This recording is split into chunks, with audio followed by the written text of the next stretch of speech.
দাদা, খেজুরিতে অনুষ্ঠান দেখতে গিয়ে দুজনের হত্যার অভিযোগ। খেজুরিতে অনুষ্ঠান দেখতে গিয়ে দুজনের হত্যার অভিযোগ। তার পরিবার মানে এ তো হিন্দু বলে মেরে দিয়েছে, এটা তো হিন্দু হত্যা, কমপ্লিটলি একদম হিন্দু হত্যা। এবং সুজিত দাস বয়স 23, ওনার পুত্র, আপনার পুত্র সুধীর পাইক ওনার পিতা। হ্যাঁ, এই দুজনকে মেরেছে। যারা মেরেছে তারা হলো গরিরুল ইসলাম, শেখ আতায়ুর, শেখ শাহ আলম, শেখ মহিদুল, শেখ আরিফ বিল্লাহ, জালাল বেগ এবং শেখ আসমত।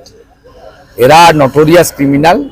এদের মধ্যে শেখ যে গরিরুল, তাকে এনআইএ ডেকেও ছিল এর আগে পশ্চিম ভাঙনবাড়ির বোমা বিস্ফোরণ কেসে।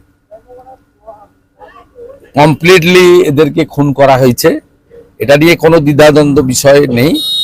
আমি ভোর 5:30টার সময় আমাদের পঞ্চায়েত সমিতির বিরোধী দলনেতা জেলার সম্পাদক পবিত্র দাসের সঙ্গে আমি 5:30, 5:40 থেকে আমরা টাচে আছি এবং পরিবার আমার পাশে দাঁড়িয়ে আছে।